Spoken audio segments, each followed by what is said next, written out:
Hey, so in this video I have a interview with SmileFM, and we spoke about personal finance and how to teach our kids to save money, and I really enjoyed my time with Schneider and SmileFM, and I hope you enjoy the interview. Cheers. Smile Parenting.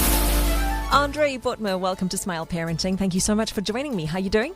I'm doing very well, and you? Good. Now, you are a tax account manager. Yes. And you reached out a conversation that parents need to start having more of.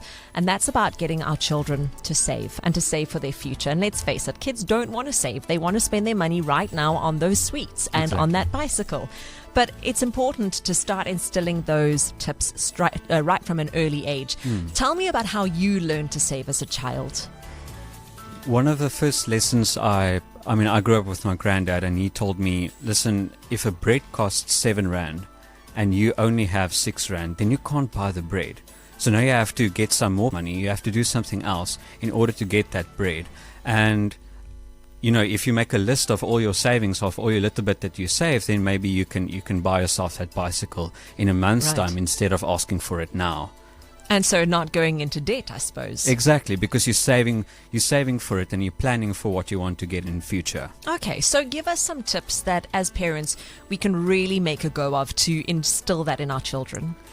There's really only three things you can do with money. You can either save it, you can spend it, or you can invest. You can invest it. Right. And you can give some of it to your friends or share it. Mm-hmm. And so what my grandfather did is he gave me some pocket money, and he told me I needed to I can use some of it to save, or I must save some of it, I can spend some of it, and I must give a little bit of it away. And I had to make a list of, okay, what am I saving towards? So I was also always saving towards a goal. All right. Because the big thing is, if I spent all my pocket money, there was nothing next month, and he wouldn't give me more. That's the big thing. Is sometimes we spoil our kids so much that the kids just spend everything, and just put it in a clear jar, their saving jar, and so that they know how much they've saved up.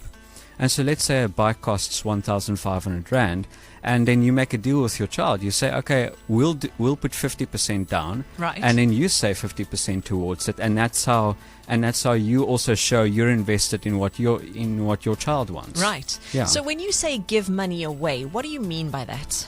Well, I think being generous is a really important thing, because I think that's generosity is a concept that's lost to kids, and it's easy to be selfish and to grow selfish.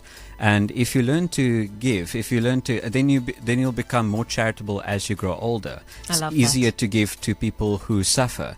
It's easier to do work for benevolent organizations.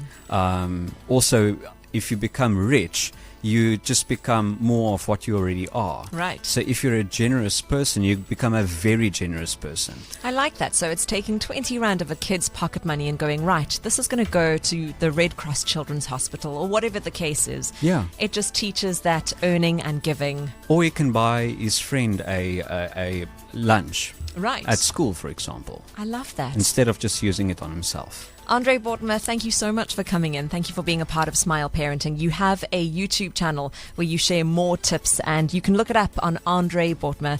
Thank you so much. Thank you.